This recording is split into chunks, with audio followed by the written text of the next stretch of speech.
자, 봅시다. 니체의 철학. 질문 바로 갈게요. 소크라테스 이후의 전통 형이사학에서는 여기서 있잖아. 먼저 조금 알아둬야 할 게 뭐냐면요. 전통이라고 하는 말이 나오면요. 거의 대다수가 비교하는 문장이 나옵니다. 그래서 전통과 그리고 어떤 특정한 어떤 학문 또는 사람과의 비교하는 게 나오는데 일반적으로 여기서 전통형 이상학과 뭐가 비교가 되는지 일단 제목에서부터 나오죠. 니체랑 비교할 거예요. 자, 그래서 소크라테스 이후의 전통형 이상학이라고 하는데 먼저 학교에서 발표할 때도 그렇고 우리가 지금 이런 것들을 배우면서 자기가 이거를 알아야 될 거 아니야. 형 이상학이 뭔지. 근데 나도 잘 몰라요. 내가 무슨 철학과를 나온 것도 아니고. 하지만은 간략하게만 얘기하자면요. 형 이상학이라고 하는 것은 우리나라의 말로서는 형 이상학이지만은 메타피직스라고 얘기해요.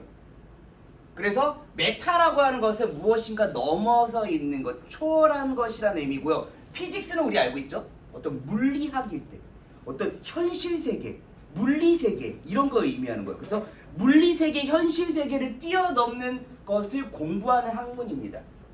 그게 무슨 말인지 모르잖아, 그치? 근데 중요한 건 나도 몰라요. 하지만 간단하게 얘기하자면 이런 거예요. 물이라고 하는 것에 대해서 공부를 할 거예요. 그런데 물리학 같은 경우에는 H 수소와 O 산소, 그래서 양극과 음극의 공유 결합으로 이루어진 것이다 라고 이렇게 설명하고 공부하는 학문이 일반적인 물리학, 화학 이런 것이라면요. 형이상학은 뭐냐면은 물이라고 하는 단어는 실제로 존재하는 것일까? 이 물이라고 하는 것은 우리가 인식할 수 있는 것일까? 뭐 이런 것들이에요. 존재하는 것일까? 이런 것들. 뭐 너네 되게 유명한 사람이에요. 데카르트라고 하는 사람이 있어요. 데카르트라고 하는 사람을 있잖아. 와, 우리가 무엇인가를 안다라고 하는 것은, 진리라고 하는 것은 무엇일까? 막 고민했는데 고기토 에르고 썸 이라고 얘기했단 말이야. 그게 뭐야? 나는 생각한다. 그러므로 존재한다. 뭐 이런 얘기 했잖아. 그치? 얘가 뭐 어떤 특정한 것에 대해서 막 과학적으로 설명하는 것이 아니라 어떠한 무엇인가 존재하는 것, 생각하는 것이 곧 존재하는 것이다. 뭐 이런 것들을 파악하는 아주 골치 아픈 학문이에요. 그런 것을 형이상학이라고 합니다. 오케이? 자, 그래서 형이상학에서는 자, 다음 현실 세계를 불완전하고 거짓된 세계로 간주하고 라고 되어 있어요. 현실 세계는 불완전한 세계다. 그리고 현실 세계는 거짓된 세계다. 뭔가 환상 같은 것이다. 그림자 같은 것이다 라고 여기는 거예요. 그래서 전통 형이상학에서는 현실 세계를 약간 부정적으로 생각하고 있어요. 불완전하고 거짓된 세계. 보편적인 진리로 이루어진, 여기서 보편적이라고 하는 것은 누구에게나 두루 통한다라는 의미예요. 그래서 완전하게 뭔가 진리로 이루어진 현실 너머의 세계가 있다라고 보는 거예요. 현실 너머의 세계, 아까 얘기했던 형이상학적인 걸 공부하는 학문이라고 얘기했죠. 그래서 이러한 것을 참된 세계라고 여겼다라고 하는 거예요. 그래서 전통 형이상학에서는 현실 세계와 별개로 참된 세계가 존재한다라고 지금 생각한 건데, 이거 잘 이해 안 되면요, 혹시 알지 모르겠지만 플라톤의 이데아론을 생각하시면 됩니다. 이데아론이라고 하는 것은 인간의 세계, 곧 현실의 세계를 있잖아. 이데아의 그림자라고 표현하고 있어요. 이데아라고 하는 세계에서는 어떠한 참된 무엇이 있고요. 그 무엇의 그림자가 이제 현실 세계라고 얘기하는 거예요. 그러니까 예를 들어 있잖아. 이데아의 세계에서는 아주 완벽한 의자라는 게 있어요. 이 의자라고 하는 것의 그림자가 현실 세계 이런 모양 저런 모양 저런 모양 저런 모양 이렇게 생긴 거 저렇게 생긴 거 여러 가지로 나타난다라고 하는 건데, 이 현실 세계에 있는 의자라고 하는 것은 언젠가는 사라지는 것들이고요. 모양이 바뀔 수 있는 가변적인 것이고요. 이렇게 설명한 거야. 그래서 이데아의 세계에는 완벽한 이상적인 무엇이 있다라고 보는 입장이 그 이데아론이에요. 그거 생각하시면 조금 이해가 빠를 겁니다. 자, 그래서 그들의 삶의 목적이 현실 너머에 있는 초월적 가치를 추구하는 것이다 라고 보았으며 라는 거예요. 그러니까 만약에 있잖아, 이데아에 있는 어떠한 사람이라고 합시다. 그 사람은 완벽한 사람이겠죠. 그래서 우리는 그런 초월적 세계에 있는 사람을 따르는 거예요. 그걸 추구하는 거죠. 추구라는 게 뭐야? 목적을 이룰 때까지 뒤쫓아 구함이라는 얘기잖아. 그것을 계속 따른다라고 보았고, 이성적인 사유를 통해서, 이성적인 거, 우리가 생각, 어떤 논리, 이런 거 논리적으로 판단해서 생각을 해서 이것을 발견하고자 하는 것이 전통 형이상학의 목적이었다라는 거예요. 되니? 자, 그래서 다시 정리해보자면, 자, 그들 전통적 철학자가 생각하는 삶의 목적은 현실 너머의 초월적 가치를 구하는 것이 그때 전통 철학자들의 어떤 생각이에요. 그건 어떻게 발견해? 이 초월적 가치를 발견하는 방법은 이성적인 사유다. 되니? 자, 다음. 이것은 외부에 있는, 외부. 그러니까 여기서 삶의 외부라고 하는 것은 뭐냐? 현실 세계 외부, 초월적인 공간. 되니? 그 외부에 있는 절대적 가치, 초월적 가치를 토대로 삶의 의미를 찾고자 하는 사유 방식이었다. 그래서 바로 이 점에 반기를 든 철학자가 니체였다. 자, 그래서 이 점이 뭐야? 외부에 있는 절대적 가치를 토대로 삶의 의미를 찾고자 한 전통 형이상학자들의 사유에 반기를 드는 거예요. 난 그거 싫어요. 왜 인간이 인간 세계에 있는 것을 따르는 게 아니라 왜 인간 세계 넘어 초월적인 세계에 있는 것을 따라야 되나요? 나는 반대요 라고 얘기한 사람이 니체라는 거예요. 그래서 1문단은 뭐야? 니체 철학의 등장 배경을 있잖아, 전통 형이상학과 관련지어서 지금 얘기하고 있는 겁니다. 오케이? 그래서 1문단을 정리하자면요, 전통 철학자들은 초월적 가치를 토대로 삶의 의미를 찾으려고 한 거죠. 그것을 반대한 니체의 어떠한 사상을 이제 관련 지어가지고 드러낸 부분이고요. 자, 다음 두 번째 문단 봅시다. 니체에 따르면 삶은 삶을 둘러싼 가치들의 근원이며 가치평가의 출발점이다. 여기에서의 삶이라고 하는 것은 현실 세계의 삶입니다. 인간의 삶. 그래서 뭐야? 니체는 삶이라고 하는 평가를 할 때 있잖아. 이 사람의 삶이 가치가 있는지 없는지 이것을 평가하는 것은 저기 넘어 초월적 세계를 통해서 하는 것이 아니라 이 삶에서 기준을 잡아야 된다는 얘기예요. 그리고 그 가치는 삶에 유용한가, 유용하지 않은가, 즉 그것이 삶을 더 강하게 만들어주는가. 그러니까는 뭐야? 유용하다라는 얘기는 뭐야? 그 사람의 삶을 강하게 만들어주는 삶이 유용하다라는 거죠. 거기에 따라 평가한다. 그래서 뭐야? 니체가 생각하는 가치평가의 기준은 삶에 유용한지 유용하지 않은지 이것을 통해서 평가를 한다는 얘기예요. 다음, 그런데 전통 형이상학은 도덕적 선이라고 하는 절대적 가치를 삶의 궁극적인 목적으로 여기고, 이에 따라 개별적인 삶을 재단이라고 하는 말은 옳고 그름을 가려서 결정한다라는 의미예요. 그래서 재단하려고 하였다. 그래서 도덕적 선이라고 하는 절대적 가치를 얘기하는 것은 전통 형이상학인데요. 얘네들은 뭐야? 이런 것을 토대로 개별적인 삶이 맞냐 틀리냐 옳으냐 그르냐를 판단하려고 했단 말이야. 자, 그래서 여기 자, 첫 번째, 니체와 전통 형이상학의 차이점. 전통 형이상학 같은 경우에는 도덕적 선이라고 하는 절대적 가치를 기준으로 이 삶이 옳은지 그른지를 평가했고요. 다음, 니체는 이 삶에 유용한가, 이 사람을 강하게 만들어주느냐 아니냐에 따라서 평가를 했다. 되니? 여기까지만 봤을 때는 개인적인 내 생각으로도 니체의 말이 100번 맞다라고 생각하고 있습니다. 왜냐면은 저기 초월적 세계에 있는 절대적 가치를 통해서 내 삶을 판단하기보다는 삶이 얼마나 유용한가, 나를 얼마나 강하게 만들어 주느냐, 이것을 따라서 삶을 평가하는 게 더 맞다라고 생각합니다. 이건 내 개인적인 생각이에요. 자, 계속 볼게요. 이에 따르면 이는 누구야? 전통 형이상학을 공부하는 철학자들이죠. 삶의 본능적인 욕망은 억압돼야 하는 것이며 욕망을 부정하는 거죠. 현실적인 삶은 개선돼야 하는 부정적인 것이다 라고 본 거예요. 그래서 인간의 어떤 현실을 개선해야 된다, 바꿔야 된다, 그렇게 보는 부정적으로 봤다는 얘기예요.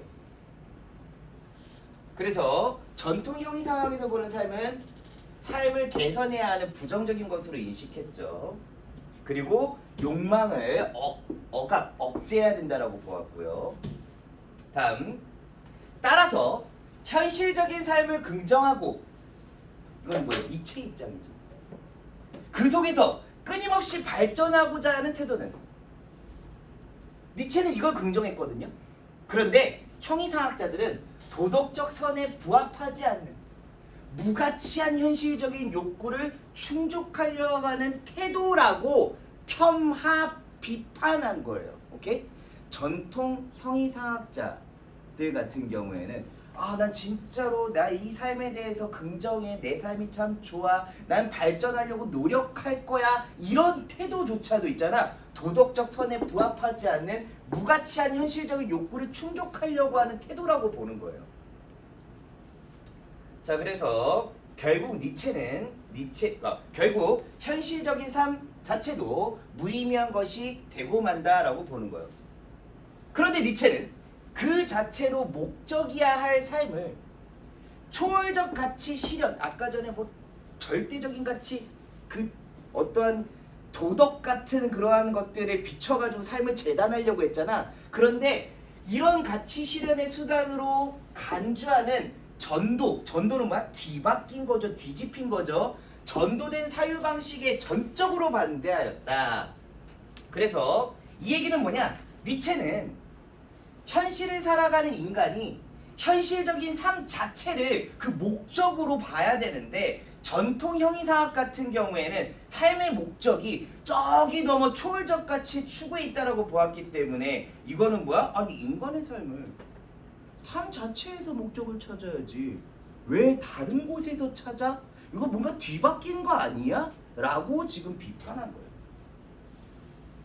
자, 그래서 이 문단을 정리하자면요, 그 자체로 목적이야 할 삶을 초월적 가치 실현의 수단으로 간주하는 전통 형이상학에 반대한 내용이에요. 자, 다음, 니체는 전통 형이상학의 도덕 가치를 쫓으며 노예로 살아가는 대신, 여기까지. 자, 그러면 니체는 있잖아, 전통 형이상학의 이러한 도덕적인 가치, 절대적 가치, 초월적인 것들, 이런 것들을 막 쫓으면서 살아가는 삶을 노예라고 평가한 거예요. 그래서 여기 두 번째 차이점이요, 얘는 노예적인 삶이 뭐라고요? 현실적인 삶에 기반하지 않고 현실 너머에 있는 초월적 가치 추구를 삶의 목적이라고 드는 이러한 형이상학 관점을 노예라고 비유한 거예요. 그래서 그렇게 살면 안 돼! 라고 하면서 그 대신 각자가 주인으로서 스스로의 삶을 살아갈 것을 강조했다. 주인이 되고자 한 거예요. 그럼 여기서 주인이라고 하는 것은 무엇이냐? 뒷부분에 나오지만 어떠한 삶에서 어려움이 있어요. 그 어려움을 강한 의지로 극복하고요, 성장하고자 하는 주체적인 삶을 살아갈 것을 강조하는, 그러니까는 뭐야? 자신의 삶 속에서 자신의 어려움을 자신 스스로가 극복하는 것, 이게 주체적인 삶이죠. 그런 삶을 뭐라고 비유한 거야? 주인이라고 비유한 것입니다. 그래서 주인으로서의 삶을 살아갈 것을 강조했다. 그러기 위해서는 끊임없이 무엇인가를 뛰어넘어서고 더 높은 곳으로 올라가고자 하는 욕망, 그것을 뭐라고 한다? 힘의 의지가 필요하다라고 본 거예요. 그래서 힘의 의지라고 하는 개념이 보다 다시 끊임없이 무엇인가를 넘어서고 높은 곳으로 나아가고자 하는 욕망을 힘의 의지라고 얘기했다. 다시 한번 얘기하지만 아까 전에 전통 형이상학에서는 그러한 욕망들을 부정했죠.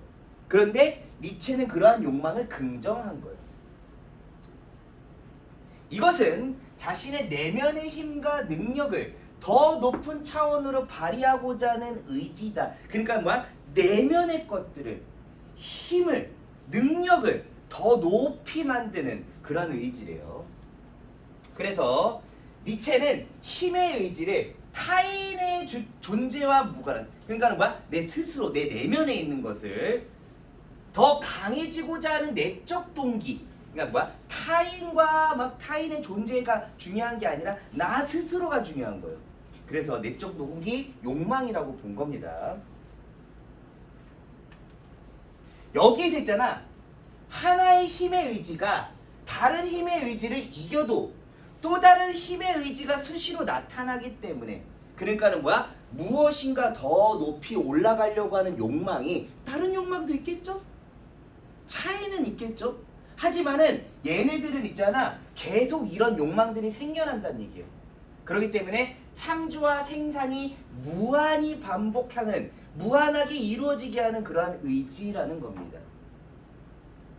그래서 힘의 의지는 다른 힘의 의지를 이기면 사라지는 것이 아니라 또 다른 힘의 의지가 계속 나타나는, 즉 창조와 생산의 원동력이라고 하는 그런 의미로서 힘의 의지를 설명하고 있습니다. 힘의 의지라고 하는 개념도 얘기했고요. 여기에 대한 설명이 좀 세부적으로 구체적으로 드러나 있죠. 당연히 중요한 개념입니다. 그래서 힘의 의지는.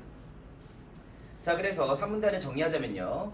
현재의 자신을 극복하고 새로운 가치를 창조할 수 있게 하는 힘의 의지를 필요하다라고 주장한 니체의 관점이에요. 다음 네 번째 문단. 니체에 따르면은 삶을 긍정하고 상승시키고자 하는 강자들의 삶에 유용한 가치들은 끊임없이 추구한다. 네, 아까 얘기했듯이 얘는 있잖아, 사라지는 것이 아니에요. 계속 재생산되고 창조됩니다. 그럼 강자들의 삶에 대해서 있잖아, 유용한 가치, 아 저런 힘을 갖고 싶어, 계속 이런 것들이 추구된다는 얘기예요. 끊임없이. 그래서 아까 전에 니체에서 뭐라고? 이 강자라고 하는 표현이 왜 나왔냐? 아까 전에 뭐야? 유용하다라는 의미가 뭐야? 삶을 더욱 강하게 만들어준다라고 얘기했죠. 그러면은 여기에서 삶을 더욱 강하게 만든 자를 뭐라고 한다? 강자라고 보는 거겠죠. 그래서 이 강자라고 하면 삶을 유용하게 만드는 사람, 삶을 강하게 만드는 가치를 가진 자를 의미하는 거고요. 다음, 각각의 삶이 자신의 상승을 위해서 힘의 의지를 중심으로 경합, 서로 맞붙기도 해요. 그걸 뭐라고 한다? 아곤이라고 하는 개념을 통해서 얘기하고 있습니다. 그 아곤은 즉 우리가 알고 있는 경쟁이라는 거예요. 그래서 여기서 아곤에 대한 개념이 나왔죠. 힘의 의지라고 하는 개념도 중요하고요. 그리고 아곤이라고 하는 개념도 중요합니다. 그래서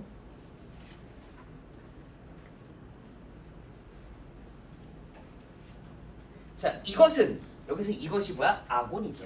아곤은 자신과 동등하거나 또는 자신보다 뛰어난 사람을 넘어서려고 하는 것으로 자신이 가진 힘의 크기를 확인하고 더 상승하기 위해서 필요한 과정이래요. 그러니까 경쟁이라고 하는 것이 타인의 힘을 확인하고 그것을 통해서 와, 저 사람은 엄청 강한 사람이야, 난 저 사람 절대 못 이겨 라고 하면서 좌절하는 것이 아니라 저 사람 굉장히 강한 사람이네, 그러면서 그것을 통해서 나의 저 사람이 강하다라고 느낀 바는 나는 좀 약하다라는 얘기겠죠. 그렇지만 나의 크기를 확인하고 그 다음에 그럼 난 저걸 뛰어넘어야지, 내 능력을, 내 힘을 조금 더 상승시켜야지 라고 생각하게 만드는 그러한 과정이라는 거예요. 아까 전에 얘기했듯이 어떤 내적인 욕구가 중요하다고 얘기했죠. 이런 것을 통해서 내적 욕구를 강화시키는 거예요. 다음,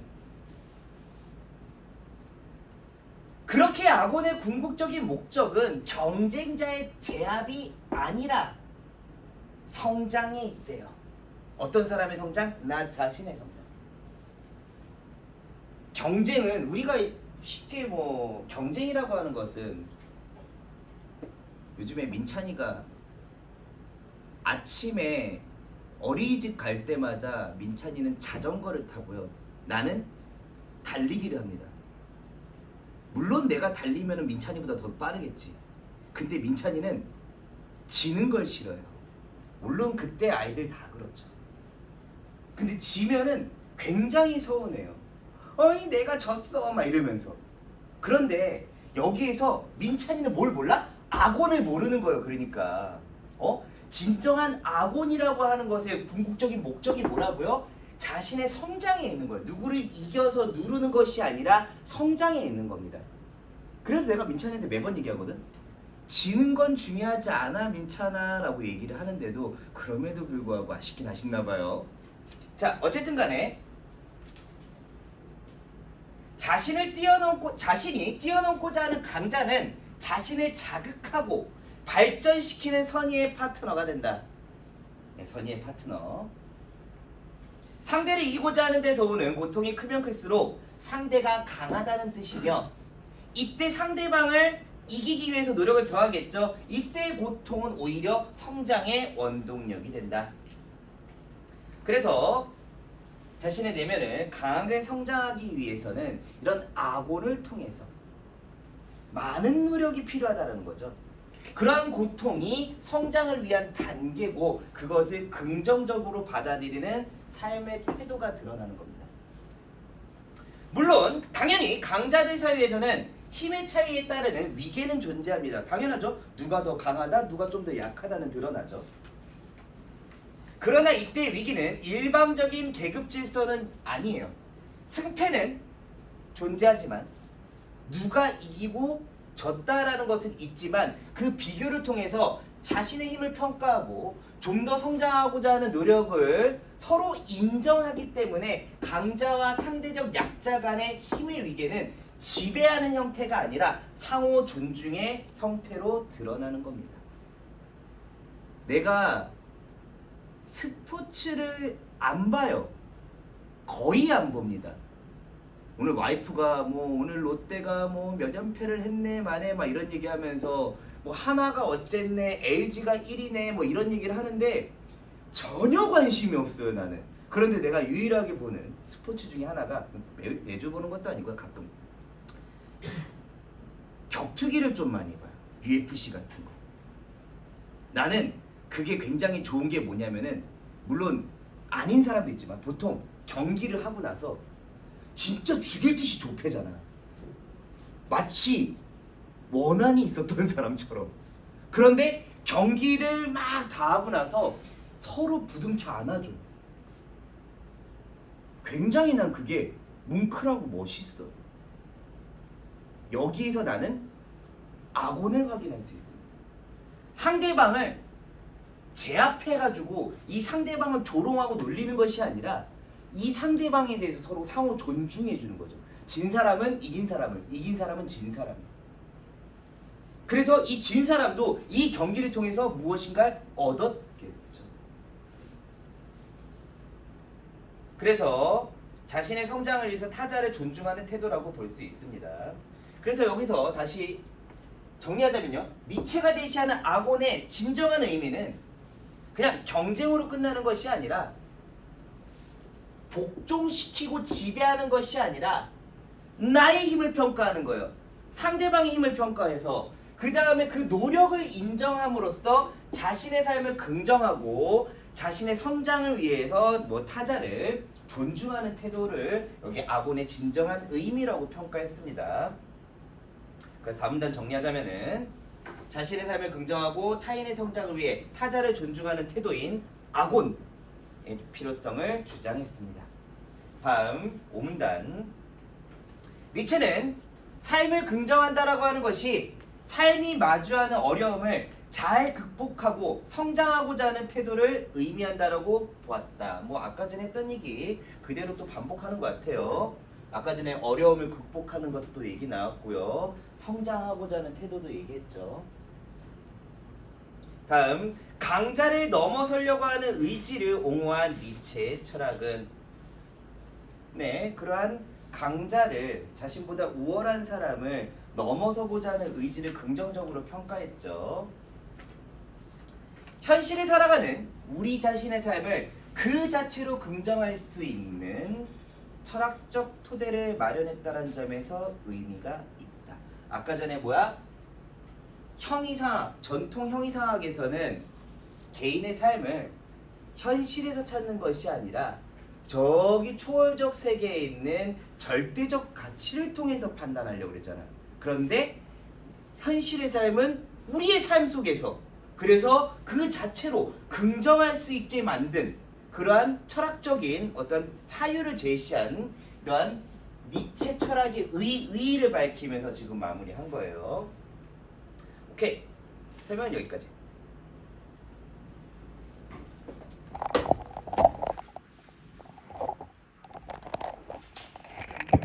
여기